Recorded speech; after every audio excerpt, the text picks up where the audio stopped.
Hello everyone, thanks for joining me today. I want to talk today about something that's been kind of bothering me the last few days as I watch all these stories unfold about, for example, the violence on the Berkeley campus and in other places. Also looking at how we treat young people today, because it kind of feeds into the same syndrome, if you like. And, it's going to sound boring when I tell you what it's about, because it's about responsibility. And I expect lots of you will turn off instantly now I've used that word. But I will promise you it's going to be more interesting than you think. I hope, anyway.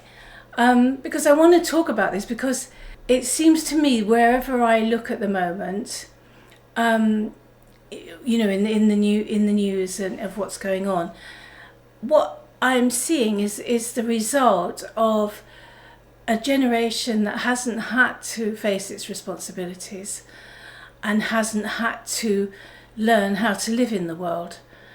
And also this kind of separation from nature, because nature is red in tooth and claw, as has been said by somebody else famous like Shakespeare. I can't remember who said it. But nature is red in tooth and claw. And it's not that nature is cruel. It's that nature is very precise.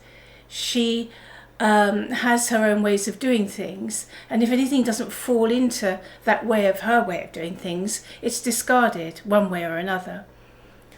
And so what they used to do, which they've done this actually for a long time until fairly recently, was that they would have rite of passage training for young men, by which I mean actually 14-year-olds usually. And it would just be men as well, because I'll tell you about women, I'll come on to women, how we get our rite of passage. But for men, it has to be done and they have to be taken off. If you look at indigenous tribes, for example, and there are some tribes that still do this, the shamans and the elders take the 14-year-olds off into the woods for weeks on end, and teach them, they teach them bushcraft, they teach them how to survive in the wild, but they also teach them more holistically than that, and they teach them shamanically, they teach them how to get in touch with the nature spirits, how to talk to the trees, how to journey, for example, into a plant to find out what the benefits of that plant are medicinally. All sorts of things. And they would be taught to do this, and sometimes they'd be gone for months doing this. And then there would be a big test at the end, often. I'm also, if you want to, there's a very good description of this. There's a book called, I'll have to come back to it, but there's someone in there's a shaman in Burkina Faso whose name I've forgotten, Malidoma Patrice Soma, that's it. Malidoma Patrice Soma was born in Burkina Faso, and so he talks about his rite of passage ceremonies that his village would practice, and they were quite extreme. They weren't mollycoddled, they would have to face danger in different ways, discomfort. It would often be a test of survival. And there was one tribe I heard about doing, what happened was the children, 14-year-olds, teenagers, woke up one morning and found that all the elders had gone, just disappeared. And they were left to find their own way back to their village. And this was the test. And I've no doubt that some of them didn't make it back. It's real. Nature is real. Nature makes demands on her creation. And we have to find ways to train our young people so that they can cope. It's very simple stuff actually. And this is what's not happening. And it's not just not happening through some kind of neglect. It's not happening because they don't want our race to be strong. I'm not sure they want any race to be strong. You know who I mean by they, don't you know? I mean, well, what should we call them? I call them the Death Eaters, actually, because they're a death cult. And they don't want our race to thrive, and probably other races as well. But certainly I'm in my race, so I'm experiencing it from this perspective. And there's just various ways that they use to weaken our race, which I've talked about in previous talks. But this is another one, because I noticed that the Jews still at least keep their rite of passage ceremony at the age of 14 for a young boy in the bar mitzvah. So they're still at least nodding towards it, or at least understanding the importance of it, that there has to be some sort of rite of passage, or you're going to have these people that just can't grow up. And I feel that's what we've got at the moment, and that those people that haven't been allowed to grow up to face the challenges of life and to face their own dark side as well, they haven't had to face anything really. And they're, we call them snowflakes or millennials or whatever, and they do act in a very spoiled way because they are spoiled, because we've spoiled them. We no longer have, not only that we no longer have this rite of passage, but we mollycoddle them to the point of, wrapping them in cotton wool. So there were a couple of examples of things that came up this week, but I've just been watching somebody, actually an American, on a demonstration today in London against Donald Trump, a young man, probably in his 20s, burning his passport, his American passport, and I've no doubt he'll be looked after by the embassy at Grosvenor Square, and they'll quickly supply him with another one so that he can go home. And they don't have to experience any consequences, this generation. They're so mollycoddled. But I think it should be a crime because it's an act of sedition. If it's an act of violence against your own country, if you burn your own flag or you burn your own passport, it's an act of sedition, it's an act of violence, it's an act of hatred against your own country. And there should be consequences for it. And I know Donald Trump talked about this a few months ago when somebody burned a flag, and there was this huge outcry when he suggested that there should be consequences for it. But I absolutely agree. At that time there were huge riots around all his rallies, and there were Mexicans, La Raza were there, Black Lives Matter, and they were burning American flags and stamping them out in the ground, and that was not the least of what they did. And I think if you don't have any consequences, which under Obama there never was any consequences for anything, he was the ultimate passive-aggressive president in terms of that's his kind of warfare. It's passive-aggressive warfare in the way that, if you went out and left your door open and then burglars came and then you came back, oh gosh, I'm sorry about that, but it was you that left the door open. And he leaves doors open all over the place, Obama, or he did when he was in power. And it's just now the results of all of that is really coming up and causing such a problem now in America and here. And we know it's funded by George Soros, by the way. I mean, it's not a grassroots uprising of anger and frustration. I'd have more respect for it if it was. If young people were so really unhappy that they were like, no, this will not stand, I will not stand for it. I still think they're a little bit, because all of these things that they're protesting about were the result of democratic elections. I'm talking about Brexit and Donald Trump. So this was so they do have to learn. They have this first thing, learn to accept democracy. Learn to accept that when the people vote a certain way, and if you don't like it, you kind of have to suck it up a bit and just keep working towards your own goals in peaceful ways, and trying to persuade people, reason with people, discuss with people your own views, and eventually your views, if they are good ones, will prevail.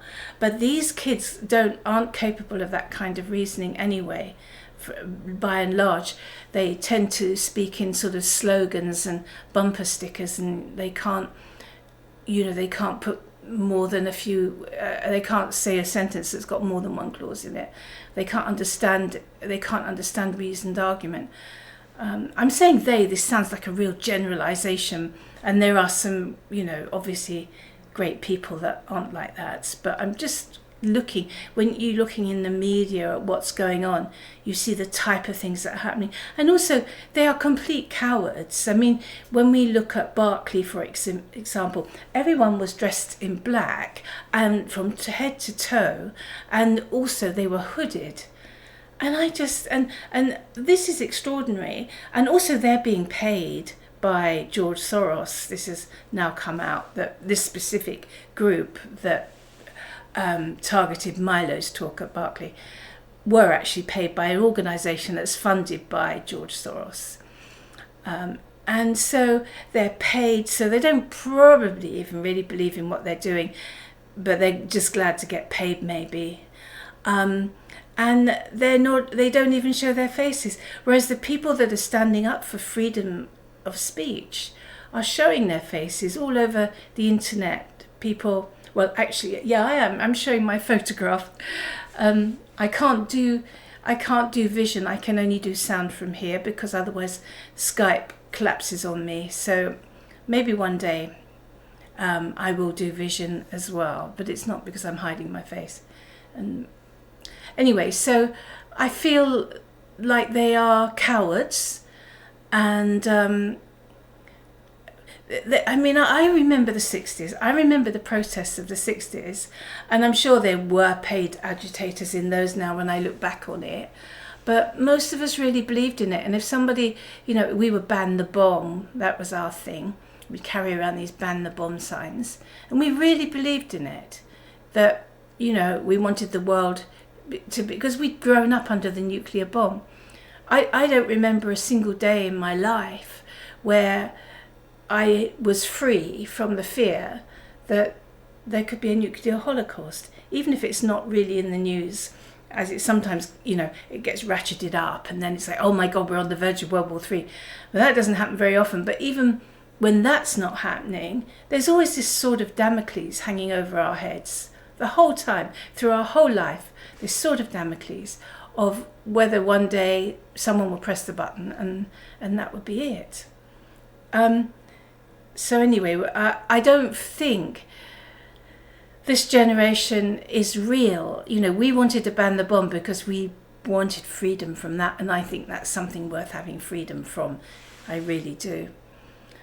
But I'm now a little bit older and not so naive, and I think it can't be achieved in the way that we were insisting that it could be, because we didn't really know how the world worked then. But we weren't violent in the main. There was violence, but often the police caused it, actually. Grosvenor Square, for example, was caused by the police. They would try and make violence happen so that then we'd get a bad name in the press. Whereas now, this violence that's happening, they get a good name in the press. This paid for, it's called astroturfing because it's not grassroots. It's sort of laid on this plastic grass, of fake protest, of people that are being paid to protest, of people who haven't even the courage to show their face, to put their face and their name to what they believe. They are mercenaries. They are cowards. I think they're scum. I have no respect for them. But this is what has happened to this generation, because they have no feeling of country. They have no feeling. They haven't been taught properly. This is a problem. They haven't been taught. We send our children off to these universities and they just get indoctrinated with a load of crap. So anyway, I just wanted to say that because there were a couple of things that came up last week as well where I got into discussions with people about it. One of them was the wall at Calais. There was a news story came out about, they're building this wall at Calais to stop the migrants jumping on the lorries, which apart from anything else is really dangerous for everybody.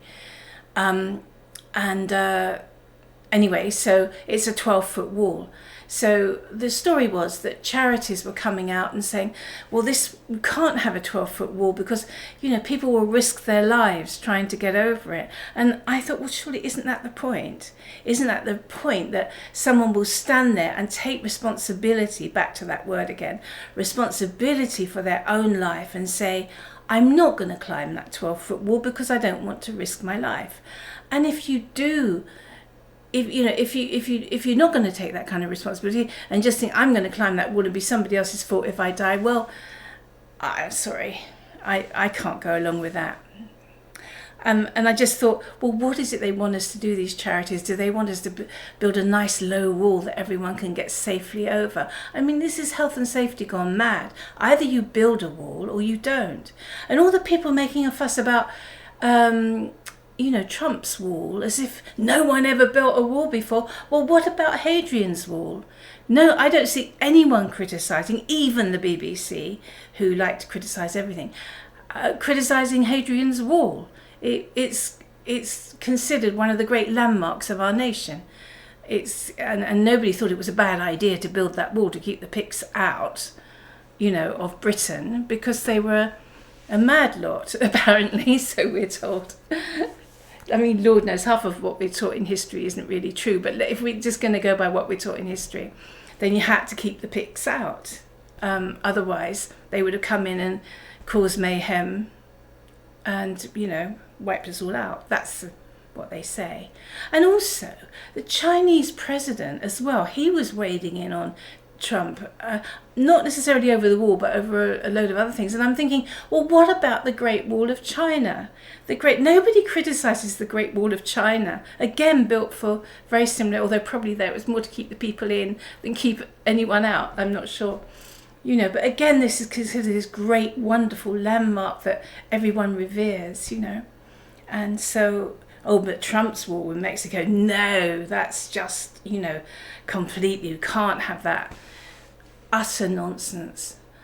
Then the other one was, there was something else. Now, what was it? Oh, I think I've forgotten now. But there was just a couple, oh yeah, I know what it was. Somebody suggested putting solar panels on Trump's wall, because it's hot down there in the desert. And you'd have all that, energy coming off these solar panels that would be kind of draped, so the wall was almost sort of dome-like and high, but with solar panels on top. I thought that was a brilliant idea, but and a lot of people did as well, and this was a conversation on Facebook. But then somebody said, yes, well, my only concern would be that people might try and climb it and get burned. And again, it's the same thing. It's like, surely, the people who would consider climbing it can also consider that they might get burned and therefore take responsibility for their own life. And I just, feel no one is allowed to take responsibility for their own life, and everything is health and safety gone mad. Everyone's being mollycoddled, wrapped in cotton wool. And it's going to be frightening, because by the time these people do get to our age, they are not going to be capable of governing their world. I mean, this is what it comes down to in the end, because I've always felt like the job of a parent and a grandparent is, apart from all the other things you have to do, but the main underlying job is to know that when you die, your children and your grandchildren will be able to carry on because you've taught them the ways of the world. And I'm not feeling that. I'm feeling like now, how would we leave this to this generation who cannot take responsibility even for whether to climb a wall or not, or standing there burning their passport just to get attention, or rioting at a university. Just again, I'm sure they all felt very brave and heroic, and I heard those Barclay guys were putting it on their Facebook pages so all their girlfriends could see them throwing flamethrowers.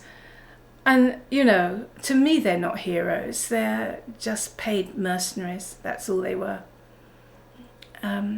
So I think that we have to think about these things, because we have to think about the next generation. I'm always thinking everything I do comes from that. I've recently written a book which I've kind of left it as a gift for the next generations.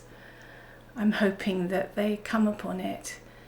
This book is called The Bright World of the Gods. I don't want to necessarily plug it here, but I'm just saying that it's a book of, you see, because our ancestors also left us what I call messages in a bottle, myths. We call them myths. They left us stories packed full of wisdom in a multi-layered way, and using cosmological metaphors. Really, they're packed full of science. They are about how to live in nature, but by nature I don't just mean the trees and the hills and the rivers, but it's like the whole cosmos, because they understood that we were just a fraction of the whole in a kind of holographic way. As above, so below, the microcosm within the macrocosm and all that. So it's like they understood that, and that's what, when I read myths, that's what I'm getting from them, the really ancient myths. And they were also very astrological, astronomical. They were all about where the stars were at certain times and how that dictated the different festivals of the year, because different conditions prevailed throughout the wheel of the year at different times. It was more than survival. It was about how to live on Earth. And they very successfully did this. They left to us a completely pristine planet that has come down to us as a gift from them. And their stories were there now very few people understand what myths really are. And I thought, well, I'm always talking about what myths really are and how it works. And I sometimes take an actual myth and interpret it and show what I think it means. But then I thought, do you know what? I'm going to write one. I'm actually going to write one of these myths and leave it for the next generations. This is my message in the bottle to the next generations. And so that's what I did with The Bright World of the Gods. This is the duty, it's the responsibility, back to that word. It's the responsibility of the human being to think, to listen to the ancestors and to think of the future, to think of the children of the future, and leaving them a legacy that they can benefit from. Just leaving it there, not forcing it on them, but just making it available so that when they get to the age where they're asking certain questions, these books will come to them. I mean, I'm sure you've experienced that, because I've experienced that all my life, that my books are like my teachers, and they come to me at certain times when I need a certain teaching. And in fact, my house now is stacked full of books that I probably will never ever read because I've read them, but I don't like to let them go because they're like my old friends. I think if I go to someone's house and there's no books, I think it looks a bit lonely, because I've got all my teachers around me. And sometimes I'll pull out a book and fondly look at it and remember how much I learned from it. Again, these books are not being made available in the universities to our young people. And so I suppose what I'm saying is we've just got this enormous responsibility now, because I do feel like that we will prevail, and I do feel that Trump will prevail. I don't think there's any doubt about it. I hope it doesn't come to civil war in America, but if it does, well, the people that support Trump are the people that have got all the guns. Sorry to say it as bluntly as that, but that's how it is. And so, but I don't want anyone to get hurt. But at the same time, I'd like to see a few arrests. I'd like to see, walls being built where we don't have to put the person, the criminal, because it is criminal to be an illegal immigrant. We have to put the criminal's needs before the rest of the country's needs, because that's really unhealthy. That's an unhealthy state of being, where you're more worried about the criminals than the main body of the people. In fact, it's crazy. And this is what Obama has taught, how Obama has taught everyone to think in the last 8 years. So every time Trump does something, he can do something quite general, and somebody will come up with one example where it's going to cause a problem, and oh my God, isn't this terrible? And he's done this and he's done that, and if Trump hadn't done that, and this poor bloke, when he did it over the so-called, I'm not going to call it a Muslim ban, okay, the extreme vetting, when Trump brought in the extreme vetting, and it did cause a little bit of chaos at the airports for the first couple of days, because people were putting it into place, and there were people in the air when it was put into place. And one of these was, a very respected Iraqi translator who was held at the airport, and everyone was up in arms about this. I'm sure he didn't mind too much, this Iraqi translator. I mean, yes, it would have been awkward. He could have probably done without it, but you would have thought it was the end of the world that this one person was going to be so inconvenienced by this. And oh, how insulting to him when he helped our country during the Iraqi war by being such a great translator and interpreter. Utter nonsense. They just seize on one thing, and it's about the particular and the general. So the general, you've got to act from the point of view of the general, for the general good, for the common good.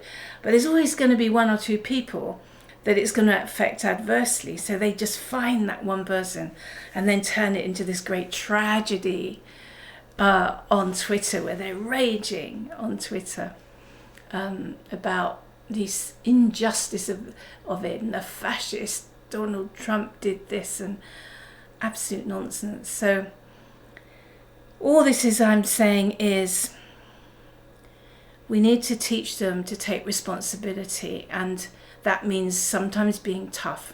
It means making arrests when they behave in a way that's counter to our common good, when they are not showing respect and love for their country. Then there should be consequences. Obviously, if they're doing it, if they're burning their flag in their back garden in just because they felt like it, that's fine. But if you do it in a public demonstration, then you're making a point, and so therefore we need to make a point back. And this 8-year nightmare of Obama will gradually just all go away, I hope. So those are just my thoughts tonight. It's Saturday night, and I wanted just to express them. I hope you found this of some use, and if you did, please click like or subscribe. It'd be lovely if you subscribed, and then you'll get an email when I do another one of these rants. So thanks for listening. Bye for now.